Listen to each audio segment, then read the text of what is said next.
자, 미국의 대응이 지금까지와는 차원이 달라질 수밖에 없다는 건 분명해지고 있는 것 같습니다. 자, 미국이 만지작거리고 있는 군사적 카드 도대체 어떤 내용들이 있을지 한번 얘기를 해보겠습니다. 그런데요, 영국의 한 언론에 이런 보도가 나왔습니다. 내년쯤에 이 트럼프 대통령이 북한의 핵시설을 공격할 가능성이 있다.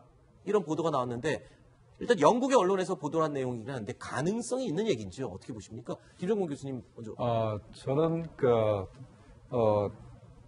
선제 공격이나 군사적 해법 자체가 북한의 핵 도발을 억제를 하고 또 우리가 북한을 나중에 이제 유엔 제재를 통해서 북한을 압박을 한 다음에 북한이 대화로 이끄는 것을 촉진할 수는 있으나 네. 저것 자체가 해법이라 보기 힘들다고 생각하는데 네. 현재 아무리 우리가 위성을 가지고 그다음에 뭐 U2기를 가지고 글로벌 호크를 가지고 북한을 관찰한다 하더라도 우리가 이동식 발사대 200기를 대부분 다 파악할 수가 없습니다. 네. 내가 볼 때는 뭐 반도 파악을 할 수 없는 상태에서 우리가 특수정 부대를 보내가지고 뭐 미사일을 제거하고 그다음에 핵을 제거하고 김정은을 제거한다고 그러는데 김정은이 위협은 느낄지 모르지만은 실제로 실행하기는 이게 힘들지 않겠나 이런 생각을 합니다. 네.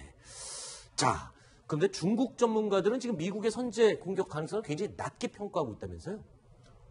이제 중국이 네. 워낙 강경하게 북한이 없으면 사실은 뭐 미 지상군하고 중국 베이징하고 너무나 가깝게 접근이 되기 때문에 네. 중국으로서는 북한이 반드시 생존해야 되는 그런 보호막일 수밖에 없는 것이죠. 그래서 북한을 생존하게끔 계속 링거 주사를 놔주고 있는 중국인데 네. 그런 입장에서 순망치안적 입장에서 북한이 사라지는 것을 중국은 좌시하지 않을 것이다. 네. 라는 관측이 있습니다만은 그러면 또 미국은 또 가만히 있느냐? 저는 그건 아니라고 봐요. 네. 우리는 우리 입장만 지금 생각하는 그런 입장인데 미국은 전 세계를 가지고 마치 바둑을 두듯이 이렇게 판을 보지 않습니까? 따라서 중국이 미국에게 확실하게 어떤 그 군사적 대응을 하지 못하도록 지금 느닷없이 물론 느닷없는 건 아닌데 지금 이제 인도 동북부, 즉 부탄하고 네팔 사이 부분에서 중국하고 인도하고 마치 지금 전쟁의 가능성이 있는 것처럼 지금 굉장히 일촉일발의 상황이 있어요. 거기에 미국이 또 니미츠 항공모함 전단을 보내서 중국에게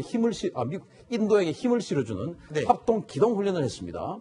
따라서 중국이 완벽하게 모든 전력을 이 동북아, 즉 북한 지역에 쏟을 수 없도록 이 양동 작전을 구사를 해서 그러면은 이렇게 우리가 인도를 더 집중해 줄 테니까 너희들이 어떻게 할래? 그럼 북한을 압박 안 하고 이런 식으로 하면 우리 계속 인도를 이렇게 도와줄 거야. 네. 이런 식으로 이 압박을 할 가능성이 크다. 따라서 네. 중국이 북한에 전력을 집중할 가능성은 조금 낮다라고 봅니다. 그렇군요.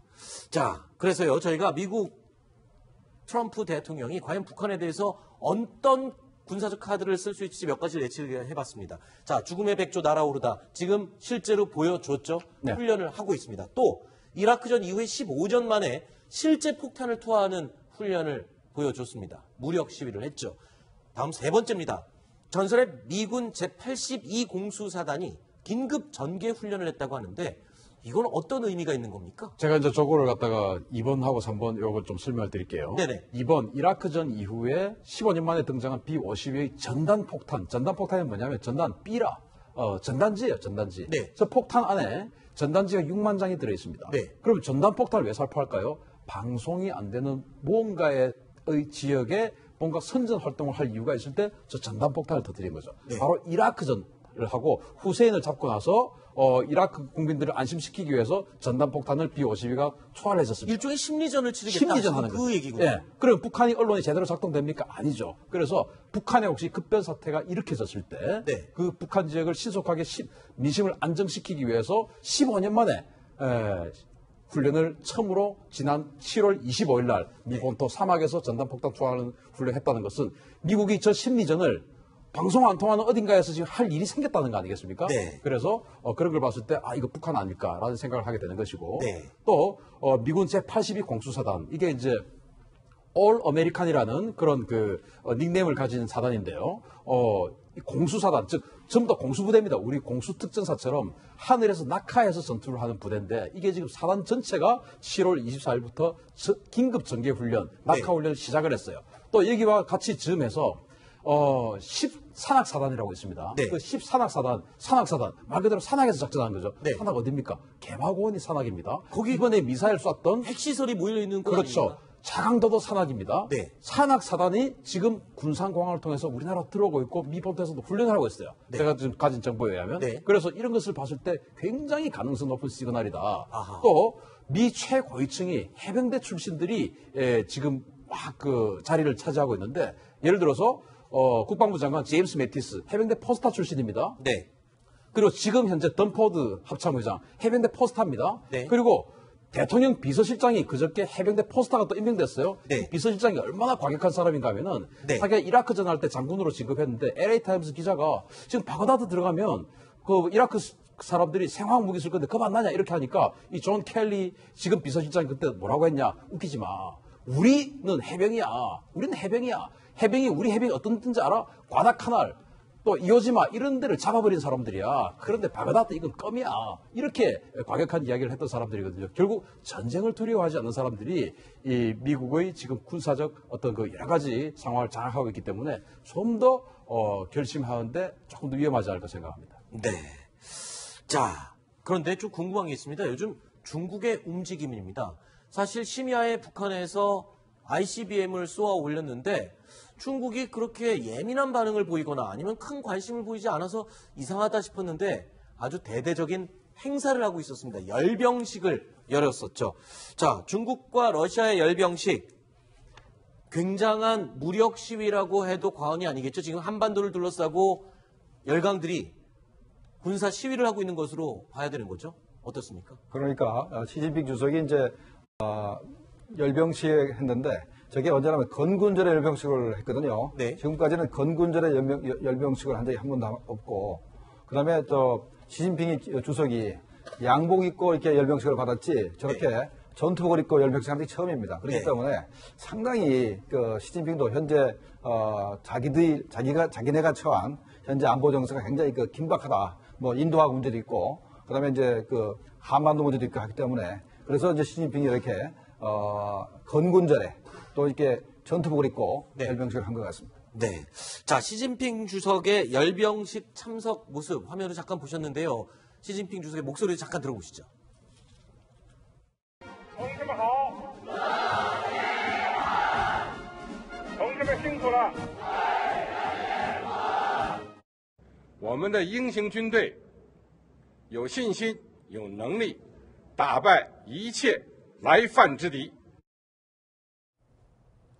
자, 우리는 모든 군대를 이길 수 있다라고 했는데 답을 이 병사들이 주시하오라고 대답을 했어요. 근데 이 대답이 굉장히 의미가 있는 답변이라면서요. 그렇습니다. 지금 시진핑 주석이 군복을 입고 등장했는데 그게 시 주석이 처음 입은 게 문제가 아니라 여태까지 국가 주석 자체가 열병식 때 군복을 입은 적이 없습니다. 그만큼 지금 굉장히 긴박한 한반도 상황 속에서 각오를 다진 거죠. 네. 근데 여태까지 다 열병식을 할 때는 어떻게 인사를 했으면 다 서우장 하오 이렇게 인사를 했습니다. 그거는 대장님 안녕하십니까? 그러니까 네. 군 통수권자에게 인사를 하는 거였는데 주시하오는 주성님 안녕하십니까입니다. 어떤 다른 의미가 있나요? 전혀 다른 거죠. 그러니까 이 대장 차원의 문제가 아니라 네. 결국 그러니까 당 중앙위원회 주석 유일한 그러니까 시진핑만이 들을 수 있는 얘기인 거죠. 아하. 그렇기 때문에 시진핑에게 결국은 절대 권력이 지금 주어진 상황에서 아하. 충성을 맹세한 그런 인사로 볼 수 있습니다. 네. 지금 한반도에서 벌어지고 있는 이 긴장감 속에 중국 시진핑 주석이 저렇게 군복, 그냥 군복이 아니고 전투복이었습니다. 전투복을 입고 열병식에 참석하는 이례적인 모습으로 무력 시위를 보인 게 아니냐 이런 해석을 할 수가 있습니다. 그런데 이 열병식에는요. 중국에서 또 최초로 ICBM 둥펑 미사일을 또 공개를 했다면서요. 어느 정도의 위력이 있는 무기입니까? 지금 이제 이번에 공개한 것들 중에서 그 뚱펑 21D라고 네. 항공모함을 공격하는 네. 탄도미사일을 또 공개를 했습니다. ICBM급 맞습니까? 이거는 이제 ICBM은 아니고 MRBM 중거리 미사일인데 항공모함은 뭐냐 움직입니다. 그 움직이는 것을 따라가면서 탄도미사일이 엄청난 속도로 낙하하면서 항공모함을 공격하는 거죠. 네. 그런 미사일 개발했고 또 둥펑 31 ICBM도 31은 오래된 미사일인데 네. 그중에서 최신형인 GA 버전을 이제 네. 개발해서 그걸 저는 봤을 때 다 탄도 미사일로 지금 판단을 합니다. 그리고 저는 이제 지금 우리 이 화면에 안 나오고 있는데 아주 초소형 장갑차에 타고 있는 중국군들이 보였어요. 네. 초소형 장갑차. 네. 그럼 초소형 장갑차 별거 아닌 것 같은데 저는 그게 바로 세계 어디든지 수송기를 타고 장갑 보병들을 보낼 수 있는 능력. 아하. 즉 중국이 이제는 세계에서 군사력을 투사하는 준비가 돼 있다. 라는 네. 걸 과시한 그런 열병식이 아닌가 생각합니다. 자, 러시아 푸틴 대통령도 질세라 열병식을 또 같은 시기에 했습니다. 자, 근데 러시아의 열병식은 물 위에서, 바다 위에서 벌어지는 좀 특이한 열병식이었어요. 관함식이죠. 네. 자, 이건 또 어떤 의미가 있나요? 지금 이제 미국이 대북한 제재를 이렇게 하는데 러시아까지 패키지로 해서 지금 제재하고 있지 않습니까? 그리고 그것이 발단은 어디냐?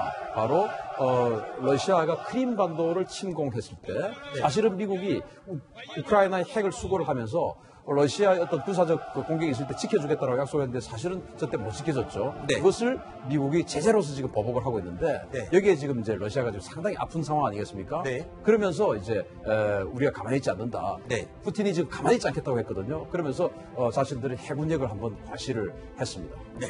자, 한반도 상황은 지금 북한, 중국, 러시아, 그리고 대한민국, 미국, 일본 이렇게 양갈래로 갈라지고 있는 모양새를 보이고 있습니다. 자, 한반도를 둘러싼 8월 위기설 얘기도 흘러나오고 있는데 과연 이 한미 연합 훈련을 앞두고 북한이 어떤 도발을 하게 될지 저희가 몇 가지 예측을 해봤었는데 북한의 움직임 예의주시해서 지켜보도록 하겠습니다. 자, 여기서 김정봉 실장님 그리고 신인균 대표님 여기서 인사드리겠습니다. 오늘 말씀 고맙습니다.